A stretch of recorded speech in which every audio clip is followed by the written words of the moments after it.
Colegio de Ingenieros de Venezuela presentan. RCR presenta a María Alejandra Trujillo en Palabras más, palabras menos. Palabras más, palabras menos.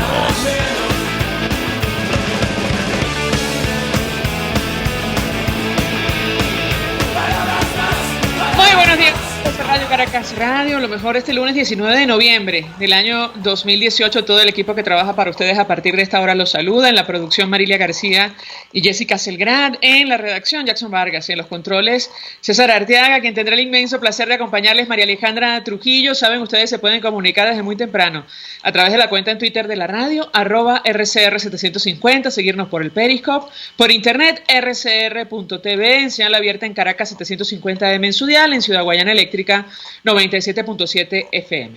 Escuchaban ustedes algunos titulares de los diarios de circulación nacional, temas de interés que nos deja este fin de semana. El FBI ha trascendido al ex tesorero de Hugo Chávez en Estados Unidos por incumplir acuerdos. Esto lo dice el Diario Nacional en versión electrónica. Una vez trasciendan los detalles, bueno, sería, me parece que el segundo guardaespaldas o al tercero del expresidente Chávez investigado en el exterior. Alejandro Andrade trabajaba con la Fiscalía del Sur de la Florida, pero fue acusado de esconder información a los investigadores federales y aparentemente, le incautaron una cantidad de bienes que seguramente como guardaespaldas, esto lo decimos a título personal, no tiene cómo justificar. También el fin de semana está esta declaración de José Vicente Rangel sobre la salida del mayor general Gustavo González López del SEBIN, quien estuvo al frente de esta institución. Bueno, fue destituido de su cargo por un incidente que pudo comprometer la seguridad, dijo José Vicente Rangel, del presidente Nicolás Maduro. A propósito de lo que ocurrió, ustedes recordarán aquello de la caravana. Varias veces lo ha reiterado Javier Ignacio Mallorca en este espacio, lo hizo ayer en su cuenta en Twitter. Colocar el incidente del SEBIN, decía él, en la autopista como la causa de la salida del general González López es poner el burro atrás de la carreta. La consecuencia antes que el origen, desde luego, es una versión conveniente para diluir la importancia del caso Albán y la versión que maneja Javier Ignacio es que justamente lo ocurrido rebasó el vaso con el concejal. Esta muerte que generó una cadena de reacciones internacionales que hasta hoy piden una averiguación independiente sobre lo que pasó.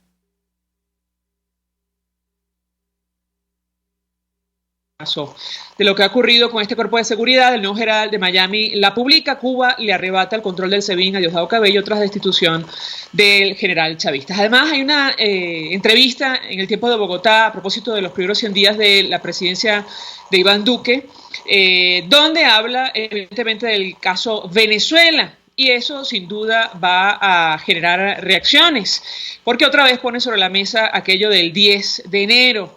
Le preguntaron, acerca de las opiniones calificadas que sugieren que Colombia debe reabrir canales diplomáticos con Venezuela. Él dijo, el gobierno de mi antecesor no reconoció los últimos resultados electorales de Venezuela, yo tampoco, como muchos otros países de la región. ¿Qué quiere decir eso? Que en enero, cuando entra el nuevo gobierno, él dice, el dictador, con esa apariencia de formalidad, no vamos a hacer la pantomima de seguir manteniendo relaciones diplomáticas con un régimen que está violando resoluciones de Naciones Unidas, alojando terroristas en su territorio, entre otras razones. Nos acompaña vía telefónica el padre José Virtuoso, rector de la Universidad Católica Andrés Bello. Con él vamos a hablar acerca de varios temas. 1.000.000 de gracias por atendernos. Muy buenos días. Buenos días y muchas gracias por esta invitación mañanera. Pues mucho interés de conversar, padre, inicialmente acerca de lo que está ocurriendo con las universidades, sobre todo después del incidente de la Universidad de Carabobo, pero iniciaría conversación a partir de esta iniciativa que intenta coordinar acciones entre la sociedad civil, entre partidos políticos, en general la sociedad toda, para hacer frente a la actual situación en Venezuela. ¿Qué puede comentarnos al respecto? Lo escuchamos. Ha sido una experiencia realmente muy exitosa, en la cual pues más de 10.000 personas en todo el territorio nacional, en cada uno de sus estados, pues ha realizado pues en tiempo récord 3 o 4 días, quizás unos 4 días, sus congresos regionales, para ir luego pues a un congreso final. Ha sido una experiencia muy exitosa, decía, porque en cada uno de los estados pues se desarrolló un amplio debate de ideas entre distintos sectores de partidos políticos, sectores de organizaciones sociales importantes, como cámaras, sindicatos, y en general pues con la participación también de ciudadanos pertenecientes a otro tipo de organizaciones en la sociedad civil. Es un debate de ideas con lo cual se pretende establecer una línea de acción consensuada en torno al país que se busca y que se quiere y en torno a la ruta a seguir para alcanzarlo.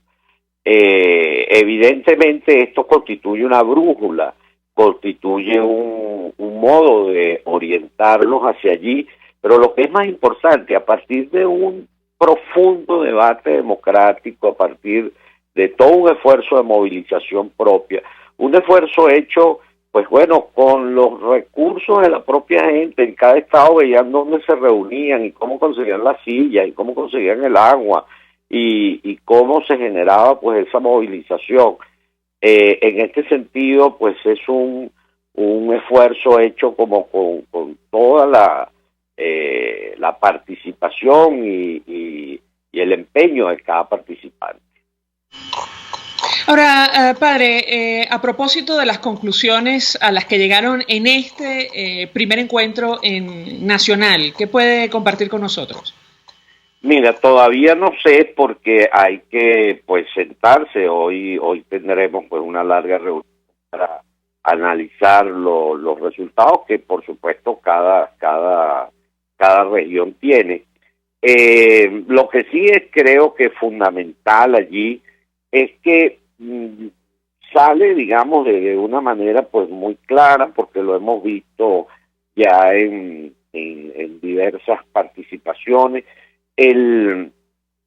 digamos, ese empeño por lograr el cambio en Venezuela, que es un cambio que solamente puede venir desde la movilización ciudadana y desde el compromiso ciudadano, y que hay que lograrlo fundamentalmente logrando pues ejercer una gran presión desde la sociedad civil y desde la sociedad organizada. En realidad son 6 grandes temas que están allí presentes en torno a el desarrollo y el progreso que queremos en Venezuela, en torno a los métodos de lucha, en torno a métodos y estrategias de lucha, en torno a un tema que también es candente en la sociedad venezolana, que es el tema de elecciones y si se participa en elecciones y cómo se participa en elecciones. Por supuesto que en medio de esos debates salió el tema del 10 de enero. No sé por fin cómo quedarán los consensos en torno a qué hacer frente al 10 de enero. Bueno, en esas direcciones pues van las discusiones. Ahora, padre, ¿escuchaba usted la opinión de uno de los mandatarios de América Latina que ha sido más crítico con esta administración, el presidente de Colombia, Iván Duque, en entrevista con El Tiempo de Bogotá? Él dice que en enero, cuando entre el nuevo periodo, él dice del dictador, con esa apariencia de formalidad, no van a hacer la pantomima de seguir manteniendo relaciones diplomáticas con un régimen que aloja, dice él, terroristas en su territorio, pero que además él no piensa premiar dice un criminal de lesa humanidad que sistemáticamente está lacerando a su pueblo. Es la posición de Colombia y seguramente será discutida en el marco del Grupo de Lima o de las regiones de América Latina. En su opinión, ¿qué tendría que hacer la sociedad venezolana, más allá de la discusión que se está dando puertas adentro de la Asamblea Nacional a partir de esa fecha? Algunos aseguran que probablemente no es que va a cambiar nada en nuestro país, a pesar de que ciertamente va a ser un momento simbólico. Que lo escuchamos. Mira, yo parto del análisis fundamental de que lo expresaba muy bien creo que en sus declaraciones ayer por el presidente de la Asamblea Nacional. Entramos en el 10 de enero en una profunda crisis de legitimidad del Estado venezolano, especialmente de los representantes del Poder Ejecutivo del Estado venezolano. Porque esa supuesta renovación se está haciendo sobre la base de unas elecciones que no fueron reconocidas por la Asamblea Nacional, que no fueron reconocidas por una gran parte del pueblo venezolano y que no son reconocidas por también una buena parte de la comunidad internacional. Por lo tanto, lo que tendremos el 10 de enero casi que es un Estado de hecho y un presidente de hecho, no un presidente y un Estado sustentado en la legitimidad como tal, y en la legitimidad significa en la aceptación de los venezolanos sobre la base de la obediencia a la Constitución, porque si algo ha sido este proceso, ha sido precisamente una violación a la Constitución desde el establecimiento de la Asamblea Constituyente en julio del 2017.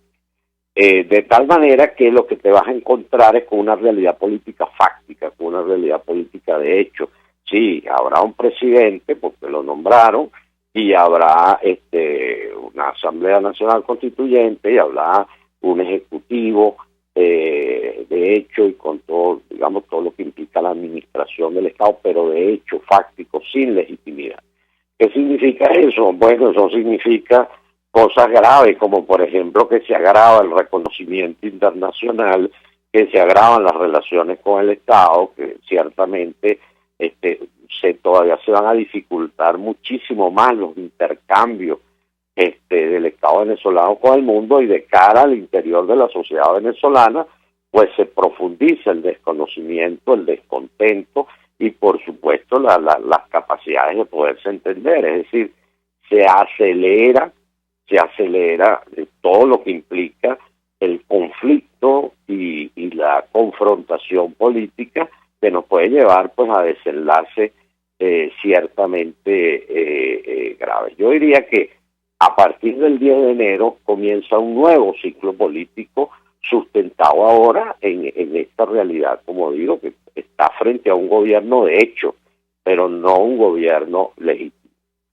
Ahora, ¿y qué debería ser, en su opinión? Evidentemente, habrá que ver qué conclusión llegaron en estas mesas de discusión, pero ¿qué debería hacer la sociedad venezolana, padre?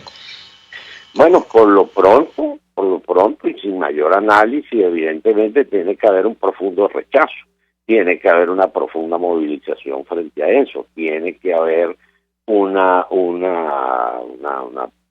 todo un espíritu de protesta y sobre todo la organización para buscar alternativas frente a esa crisis que es insostenible por mucho tiempo. Ahora, tengo que preguntarle, y lo uno con la situación en las universidades, sobre el tema del diálogo. Algunos consideran que justamente la comunidad internacional y esta declaración del canciller español, Josep Borrell, sobre el mes de enero, puso a correr un periodo para que el gobierno rectifique, cosa que no parece posible, al menos en las actuales circunstancias. El cardenal Jorge Urosa Sabino hace algunos días rechazaba los hechos ocurridos en la Universidad de Carabobo, la agresión de grupos armados en el marco de las elecciones internas de esta casa de estudios, y aseguraba que así no es posible un diálogo. Yo quisiera su comentario al respecto. Mira, yo escuché esas declaraciones y las apoyo de arriba abajo. Creo que el cardenal Urosa Sabino lo dijo con muchísima claridad.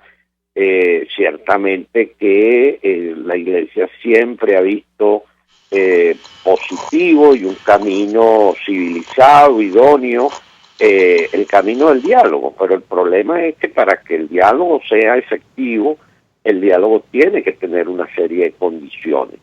Y esas condiciones nunca se han dado y por lo visto no están puestas a la orden del día. Y esas condiciones fueron señaladas desde el comienzo por la Iglesia cuando se iniciaron estos procesos en boca del cardenal Parolín, secretario de Estado. Tiene que haber liberación de los presos políticos, reconocimiento de la Asamblea Nacional, reconocimiento de la Asamblea Nacional, la propia. Por supuesto, ahora hay otro elemento fundamental, que es la clausura de lo que es la Asamblea Nacional Constituyente, que es un órgano totalmente fuera de Constitución, de la Constitución. Eso tiene que, y por supuesto, en el fondo, una voluntad clara de poder llegar a un entendimiento, que eso no se puede ver.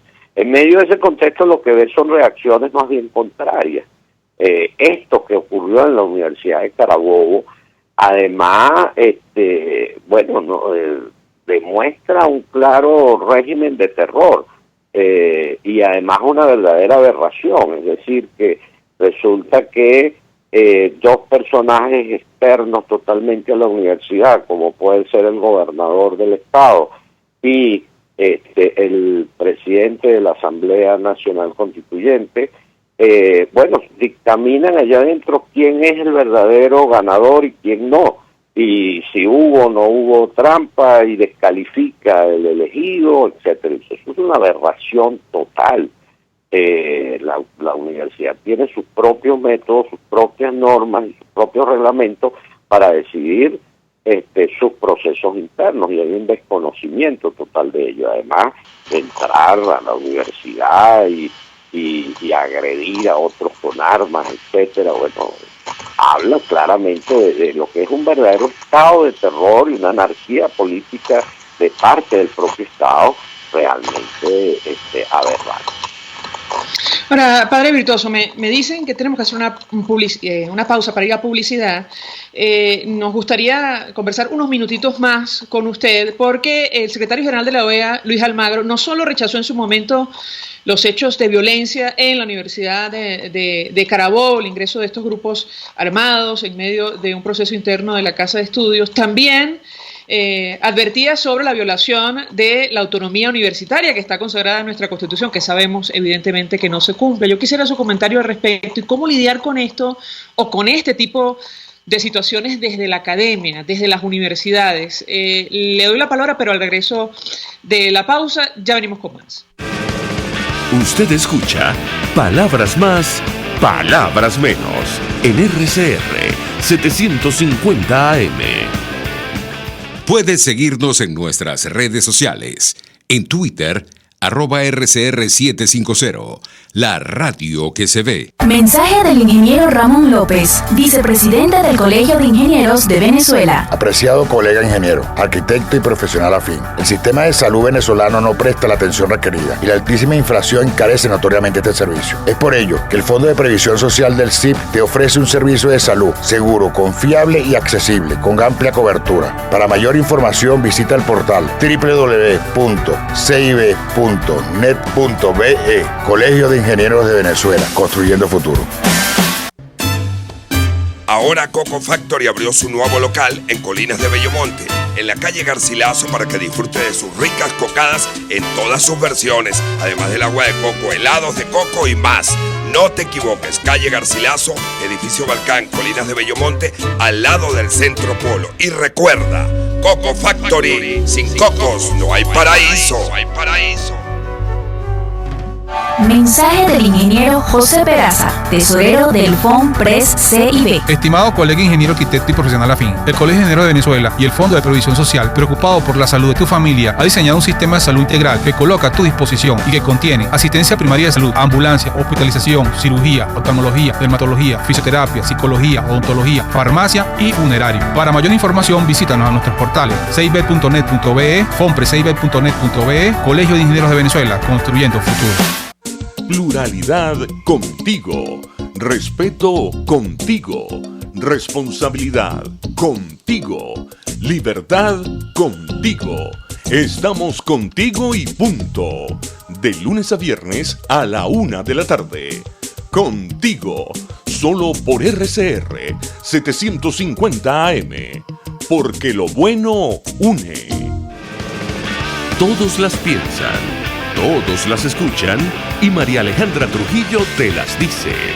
Palabras más, palabras menos. Continuamos Continuamos, amigos, palabras más, palabras menos, conversando acerca de las universidades de nuestro país, tomando como punto de partida lo ocurrido en la Universidad de Carabobo, y esto lo unimos evidentemente al contexto nacional. Nos acompaña el padre José Brutoso, rector de la Universidad Católica Andrés Bello. Yo dejaba una inquietud a propósito de la autonomía universitaria que está consagrada en el artículo 109 de la Constitución. Sabemos que no se cumple, pero se trata de la Carta Magna vigente, y lo saco a colación, padre, por la advertencia o el señalamiento que hacía el secretario general de la OEA, Luis Almagro, sobre estos incidentes. ¿Qué puede comentarnos? Mira, lo primero es que, uno se alegra que desde un organismo internacional, pues efectivamente haya un monitoreo permanente de la situación de derechos humanos y de la situación de violación de muchos de nuestros derechos en general. El pronunciamiento de rechazo desde la OEA fue importante porque eso da una alarma al mundo de lo que está ocurriendo en Venezuela en materia de intervención de las universidades por distintas vías. La academia, tú me preguntabas cómo reacciona la academia ante esto. Mira, hay un esfuerzo muy importante de todos los centros de derechos humanos que funcionan en nuestras casas de estudio para monitorear la libertad académica en estos años, cómo ha sido violada, cómo ha sido transgredida, cómo no ha sido reconocida, y sobre todo de los perversos efectos que ello trae consigo. El no reconocimiento de la autonomía universitaria, el no reconocimiento de la libertad de cátedra, el querer imponer una suerte de pensamiento único en las universidades, el no respetar sus procesos internos, ha llevado a la destrucción de las universidades. En primer lugar, de las universidades nacionales, pero también las universidades de gestión privada nos afecta tremendamente por todo un conjunto de regulaciones, que prácticamente imposibilitan el desarrollo, el desenvolvimiento normal.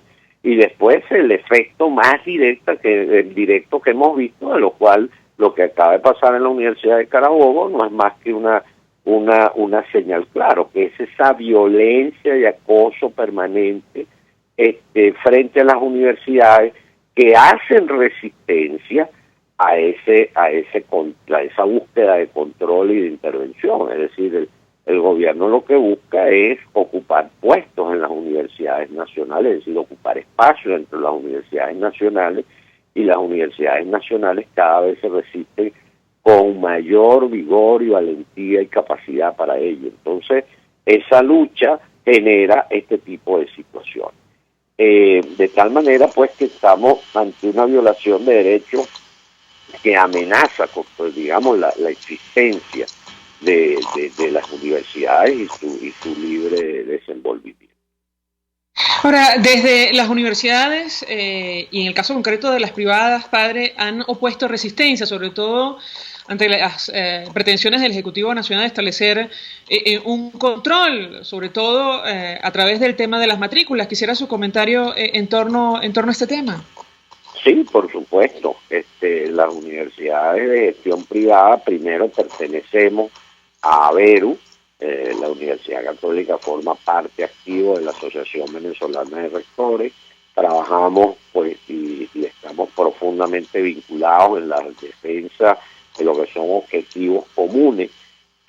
Por supuesto, dentro ya de nuestros objetivos propios como universidades de gestión privada, tratamos y luchamos por defender lo que son nuestros derechos, tanto de gestión desde el punto de vista administrativo como desde el punto de vista académico. Estamos en las mismas luchas y haciendo esfuerzos de resistencia también frente a lo que significan estos embates y en lo que repercuten ya concretamente en las características de nuestras instituciones.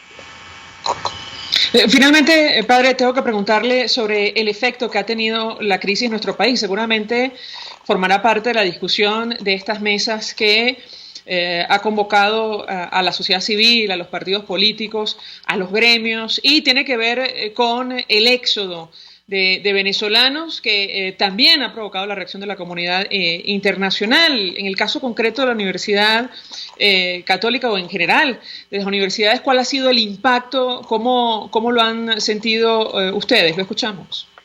Mira, lo hemos sufrido de manera muy directa, es decir, si algún sector o grupo en particular ha tenido que huir del país y ha sido desplazado del país, es precisamente nuestros estudiantes,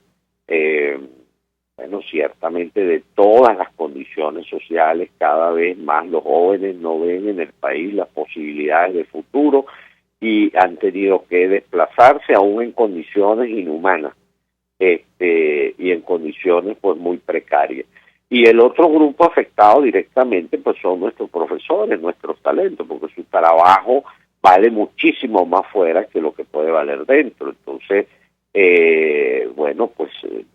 van en búsqueda de otras posibilidades. Entonces, nuestras universidades la universidad es una casa de talento, la universidad es una casa de conocimiento, la universidad es un espacio que agrupa a todo ese sector joven y talentoso de la sociedad venezolana que pues desde sus conocimientos investiga, produce innovaciones,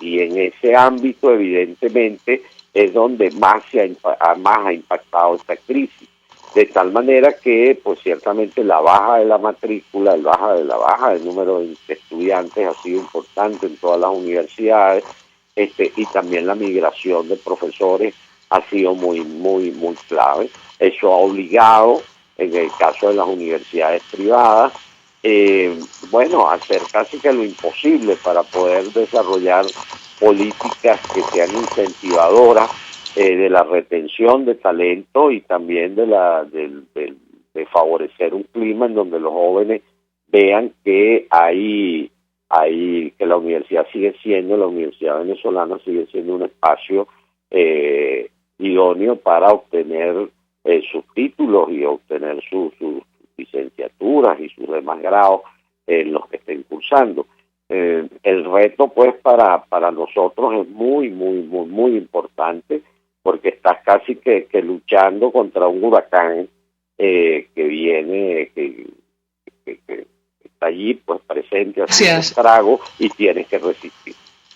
Gracias, Padre José Virtuoso, como siempre, por atendernos, acompañarnos, rector de la Universidad Católica Andrés Bello, expresando opinión acerca de todos estos temas, lo que está ocurriendo en nuestro país y concretamente el impacto que tiene la crisis sobre las universidades venezolanas. Vamos a la pausa, regreso, venimos con más. Estás escuchando Palabras Más, Palabras Menos, por RCR 750 AM. Puedes seguir nuestra programación a través de rcr.tv, la radio que se ve. El siguiente espacio educativo está dirigido a niños, niñas y adolescentes. RCR presenta Todo se puede, una producción nacional independiente de Mayra Prado, certificado número 16923. El cambio es acción. Muévete por tu salud. No tienes excusa. Tú puedes. Autoestima y ejercicio. Conocemos que la autoestima es una serie de creencias o sentimientos hacia nosotros mismos. Muy bien, el detalle es que la manera como nos definimos influye en nuestras motivaciones, actitudes y comportamientos e influye en nuestra respuesta emocional.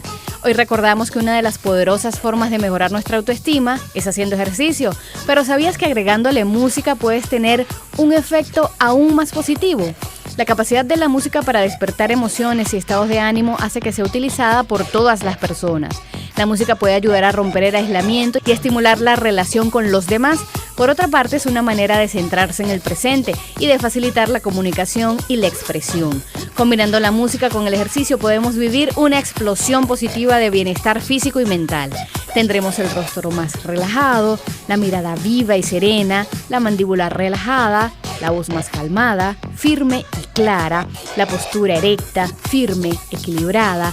el caminar resuelto y decidido. En general, todo el cuerpo expresa seguridad y decisión. Actividades físicas combinadas con música, desde caminar hasta, ¿por qué no?, el pole fitness, pueden impactar positivamente en tu autoestima y, por supuesto, en tu calidad de vida. El ejercicio, ahora combinado con la música, son valiosas herramientas al alcance de todos para mejorar nuestra autoestima. ¿Cuál música escuchas para entrenar? Cuéntame por @MairaPradoL. Todo se puede. RCR presentó Todo se puede con Mayra Prado. Síguela por Twitter, @todosepuedenet. Una producción nacional independiente de Mayra Prado, certificado número 16923.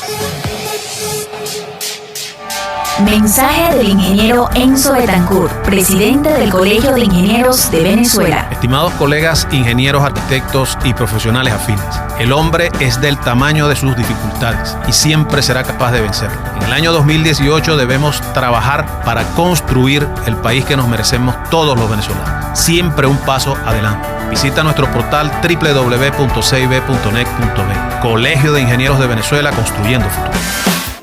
Si buscas caucho para los vehículos de tu empresa, sean camiones, buses, camionetas o carros, llama a Cauchera Fran Luis al 0212-481-1752, 0416-607-6406 y 0412-815-6712. Para mayor información, visita @Cauchera Fran Luis en Twitter, Instagram o Facebook, o escribe al correo caucherafranluis72@gmail.com. Cauchera Fran Luis, tu mejor opción.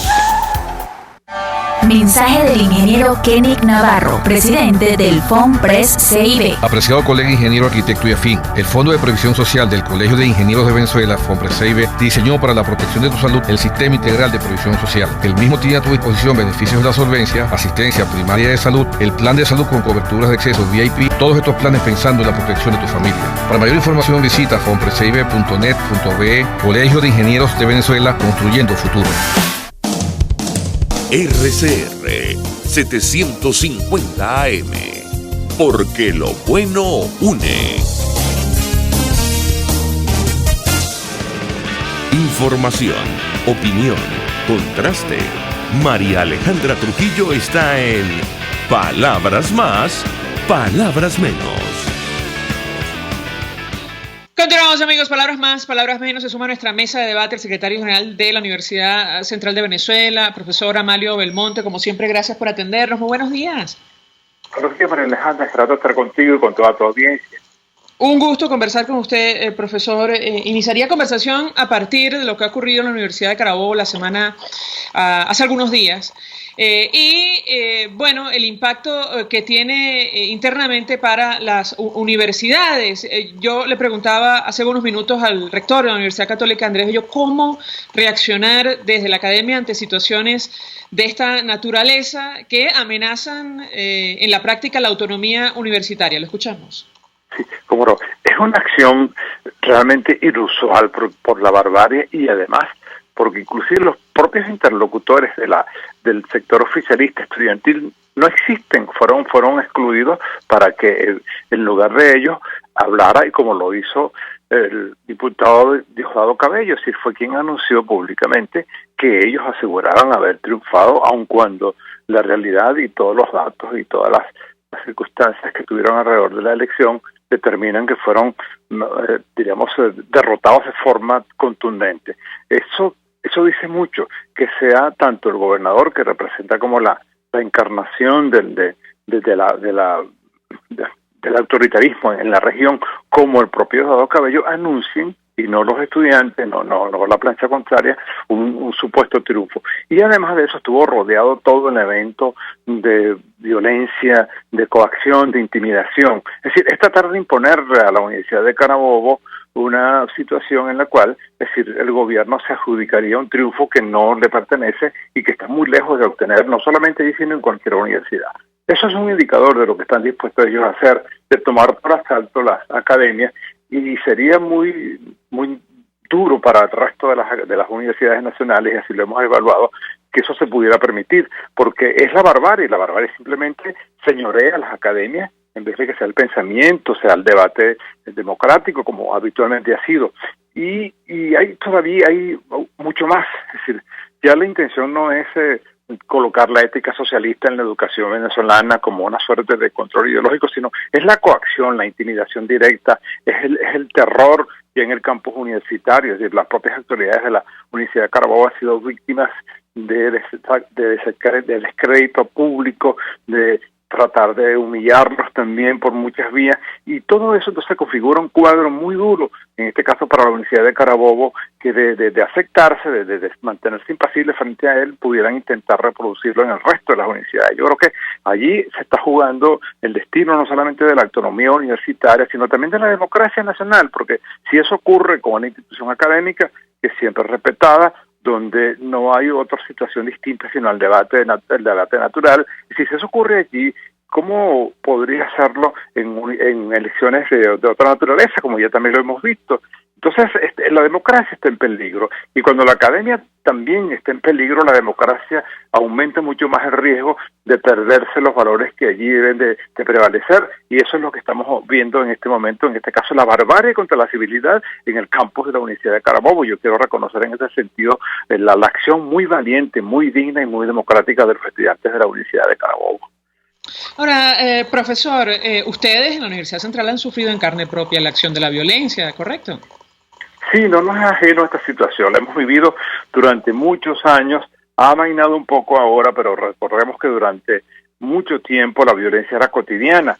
No es que hemos escapado de ese peligro, seguimos teniendo amenazas, pero eso que está viviendo la Universidad de Carabobo, nosotros lo hemos vivido durante muchos largos años. Es decir, quema de automóviles, coacción contra las autoridades, agresión contra los estudiantes, agresión contra los bienes de la universidad. Es decir, no es un método, entre comillas, nuevo que el gobierno utiliza contra las instituciones académicas, sino en el sentido es su política es eso. Y también lo ha vivido la Universidad de los Andes, el doctor Bonucci lo ha denunciado mucho, la Universidad del Zulia, la Universidad de Oriente fue víctima en todos sus núcleos de acciones parecidas a las que está ocurriendo en este momento en la Universidad de Carabobo. Lo que no había ocurrido es que un gobernador directamente asumiera eso como en la política, que nunca había ocurrido con un funcionario con altas responsabilidades locales, como en este caso el gobernador de Carabobo, asumiera a él como el líder de ese tipo de acción, sin ningún ambaje, sin ninguna limitación, sin cuidar la forma, sin cuidar que su cargo lo obliga a ser prudente y respetuoso. Es decir, antes eran ya grupos los que actuaban en la central, los que actuaban en los Andes, pero nunca había habido un funcionario que directamente asuma la conducción de ese tipo de acciones irracionales y que además se recree por las redes diciendo que sí, que él está en esa situación, lo cual indica que allí no hay sonrojo pues a la hora de asumir que se actúa de forma autoritaria, y además se le está dando permiso a la gente que le pueda seguir o a la gente que esté bajo la influencia del gobierno para que actúe así, y eso es lo más grave de lo que está ocurriendo en la Universidad de Carabobo, que es distinto en ese sentido nada más. Tampoco había ocurrido antes que un funcionario como el secretario general de la OEA rechazara de forma inmediata hechos como los que vimos en la Universidad de Carabobo, e incluso se comunicara directamente con Marlon Díaz, presidente electo de la Federación de Centros Universitarios de esta Casa de Estudios. Quisiera su comentario en torno a este tema. Sí, nos parece muy positivo porque eso indica que estamos en la agenda latinoamericana y mundial.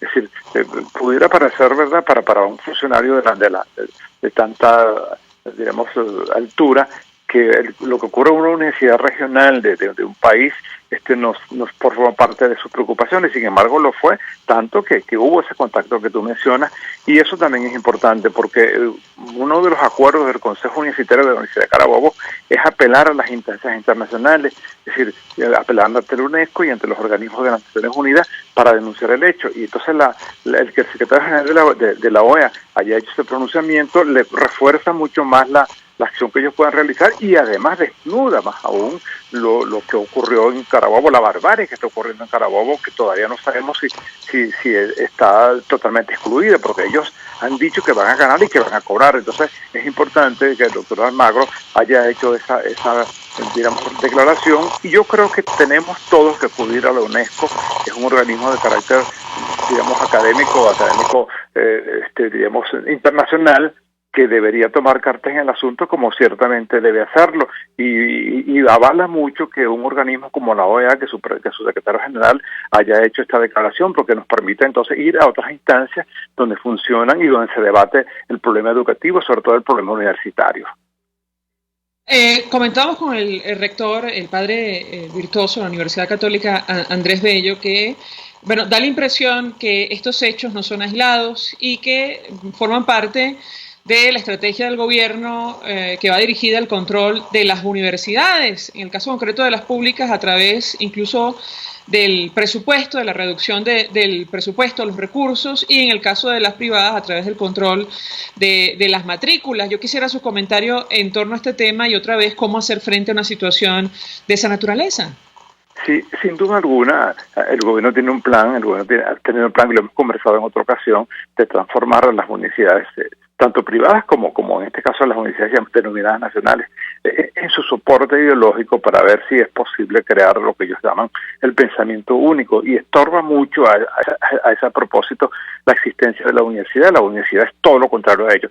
Entonces, sabemos que hay, por ejemplo, acciones contra las autoridades de la Universidad de Oriente. Al doctor Bonucci también ha sido asediado, ha sido perseguido, le han sido colocados algunos juicios. En el caso nuestro de la central, la organización llamada Arbor, que es la organización que agrupa a los rectores bolivarianos, ha hecho declaraciones acusando a la rectora nuestra de estar dirigiendo actividades terroristas. Es decir, hay una suerte de descalificación global con la intención aviesa posiblemente de actuar contra las autoridades, con dejar sin descabezar, digamos, la acción administrativa y política de las universidades con la idea de intervenirlos. Por eso es que es muy, muy grave. Es decir, estas acusaciones tan directas que hemos oído contra las autoridades de la Universidad de Carabobo, los juicios que están contra las autoridades de la Universidad del Zulia, son un indicador muy grave de que pudiera venir una acción contra todas las autoridades para tratar de crear una suerte de vacío y de esa forma intervenirnos. Entonces, frente a ello hay, además de la denuncia internacional, que es muy importante porque sabemos que lo es, también está de coordinar esfuerzos en conjunto. Lo que le pasa a la Universidad de Carabobo debe tener repercusión en cuanto a solidaridad, y la ha tenido por el resto de las universidades, y estar alerta, estar atento y tratar de vincular esa defensa de la universidad con la defensa de la democracia. En este sentido, apelar también al resto de los ciudadanos democráticos que, si bien no hacen vida universitaria, están vinculados con valores que son propios tanto de la universidad como del país. Ahora, esta asfixia financiera a la que hacemos referencia, profesor, ha sido respondida por algunas autoridades advirtiendo que si la universidad se queda sin un centavo, seguirá viva, así el gobierno insista con este propósito. Yo me hago referencia, seguramente habrá leído la entrevista a declaraciones del rector Enrique Planchar de la Universidad Simón Bolívar. La pregunta que yo le haría, ¿es la misma situación o la misma posición la que asumen las autoridades de la Universidad Central? Sí, ahí hemos coincidido. Si no van a lograr que nosotros abandonemos la universidad por inanición, por limitaciones. Ya las tenemos muy graves. No hemos podido solventarlas todo, por allí seguimos. Por ejemplo, el viernes pasado tuvimos el grado de posgrado de la Universidad Central de Venezuela. No había recursos para los posgrados, había mucho para hacer los grados. Comenzamos este viernes, tenemos grados y vamos a seguir con los grados hasta el mes de diciembre. Esa es una manera de responder del gobierno, es decir, realizando las actividades, continuando investigando, no como quisiéramos hacerlo, pero estamos cumpliendo con lo esencial de la universidad. Y esa actitud del doctor Planchar, que se la hemos oído y se la hemos aplaudido, es también la actitud de las otras universidades. Vamos a seguir haciendo nuestro trabajo a pesar del cerco, a pesar de todas estas limitaciones, esta intimidación de carácter judicial, de carácter presupuestario, de violencia, en el caso de concreto, en este específico de Carabobo. Sin embargo, oía también a la rectora de la Universidad de Carabobo diciendo que ellos van a seguir trabajando, van a seguir actuando. Creo que es la mejor respuesta. Alguien podría pensar que es una respuesta quijotesca, pero no, es nuestro papel. Vamos a seguir abiertos, vamos a seguir trabajando. Esta semana vamos a cerrar la Semana del Estudiante, que comienza hoy con el izamiento de la bandera, con el premio al mérito estudiantil. Vamos a premiar a los mejores estudiantes. Es decir, esta semana para nosotros es muy importante porque es la Semana del Estudiante y se celebra en todas las universidades. También es una manera de rescatar símbolos nuestros, que son símbolos, estos símbolos están vinculados con luchas anteriores que se parecen muchísimo a lo que está pasando. Las universidades no van a cerrarse por decisión nuestra, tendrán que coaccionarnos, que intimidarnos, que cercarnos, y nos vamos a defender para mantenerla cumpliendo con el país. Ahora, decía el rector Planchar en esta entrevista que la Universidad Simón Bolívar padece de este asedio oficial constante, tiene presupuesto hasta marzo de 2019. ¿Cuál es la situación de la Universidad Central? Sí, no es distinto. Nosotros inclusive acabamos el viernes de pagar, ahora se paga semanalmente de acuerdo con la decisión del gobierno, y hemos tenido que apelar a algunos ahorros internos iniciales, y siempre hay una suerte de espada de Damocles. Hasta el jueves pasado el vicerrector administrativo no sabía si podíamos o no pagar. El viernes por fin nos avisaron que porque se pagaron los viernes de semanal, es decir, no sé por cuál razón. Entonces el viernes fue cuando en la mañana él recibió la llamada que podíamos pagar, pero siempre estamos como en tensión, siempre estamos como sometidos allí a una incertidumbre desde el punto de vista administrativo. Y claro, eso es para sueldo, porque por el resto de las actividades, para mantenimiento, para desarrollar actividades académicas de investigación, allí no hay recursos. Para las condiciones, para la atención de la salud de los profesores tampoco hay recursos. Hace 4 meses no nos envían los recursos para el Instituto de Previsión Social del profesor, y hemos tenido entonces que apelar a algunos ahorros internos. Es decir, el profesor no solamente está mal pagado, las condiciones de trabajo no son precarias, sino que tampoco se atiende la salud de los profesores, que como sabemos la tasa de edad de los profesores es alta, y se ha hecho más alta en la medida que una universidad tiene más tiempo. Entonces hay unas condiciones de trabajo que tiene que haber un espíritu épico para poder continuar trabajando así, de esa forma tan terriblemente de cerco de toda naturaleza. Profesor, tenemos que hacer una breve pausa para ir a publicidad, pero me gustaría conversar unos minutos más sobre el tema del éxodo, el impacto de la migración. Trasladamos la inquietud también a nuestro invitado anterior. Sé que ha tenido especial importancia en el caso concreto de las universidades y la que usted representa, la Universidad Central de Venezuela. Le doy la palabra, pero regreso de publicidad. Ya venimos.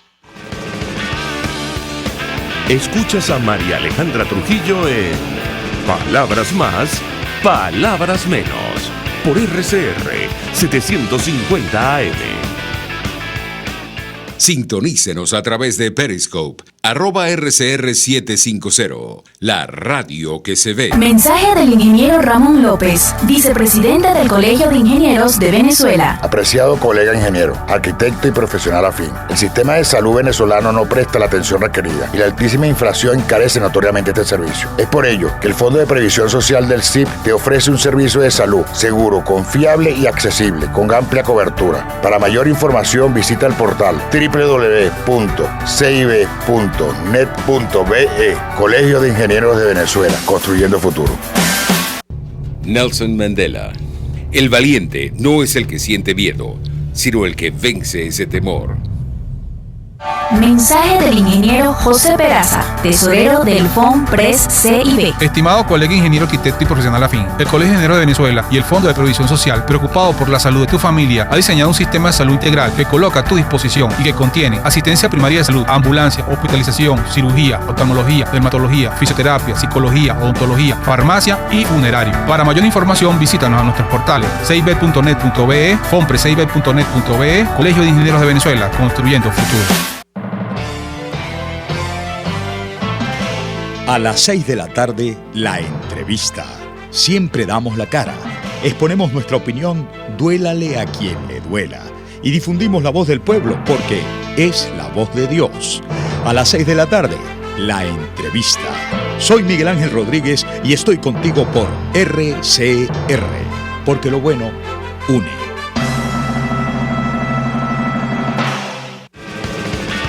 Se dicen, se ocultan, se piensan, se descubren.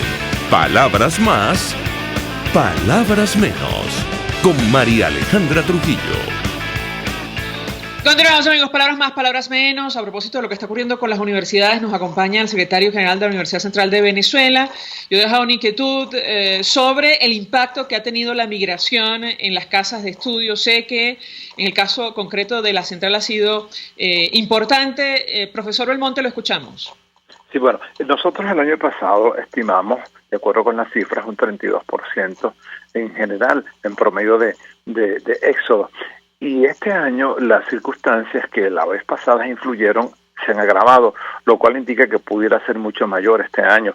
Y en el caso de los profesores también, la solicitud de permiso se ha aumentado muchísimo y cada día el éxodo se extiende también a los empleados y a los obreros. Es decir, los obreros, por ejemplo, en el caso nuestro, la Secretaría, un porcentaje importante de obreros han solicitado su renuncia y nos han dejado algunos servicios bastante desguarnecidos. Eso pasa también con las facultades y con todas las otras dependencias.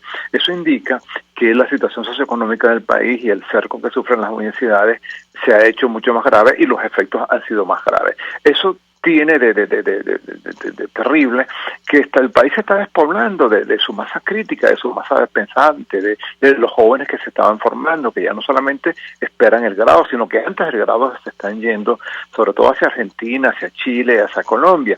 Y eso descapitaliza un país y eso envejece también a un país, porque la mayoría son jóvenes los que están yéndose del país. Por ejemplo, un estudiante nuestro que tiene como beca 4 soberanos y un preparador 5 soberanos, y el presidente anuncia el jueves pasado, en un evento en una universidad que ellos controlan, que un asistente va a ganar 1.000 soberanos y un becario va a llegar a 800. Entonces es una burla para los nuestros que tienen 4 y 5 soberanos al mes.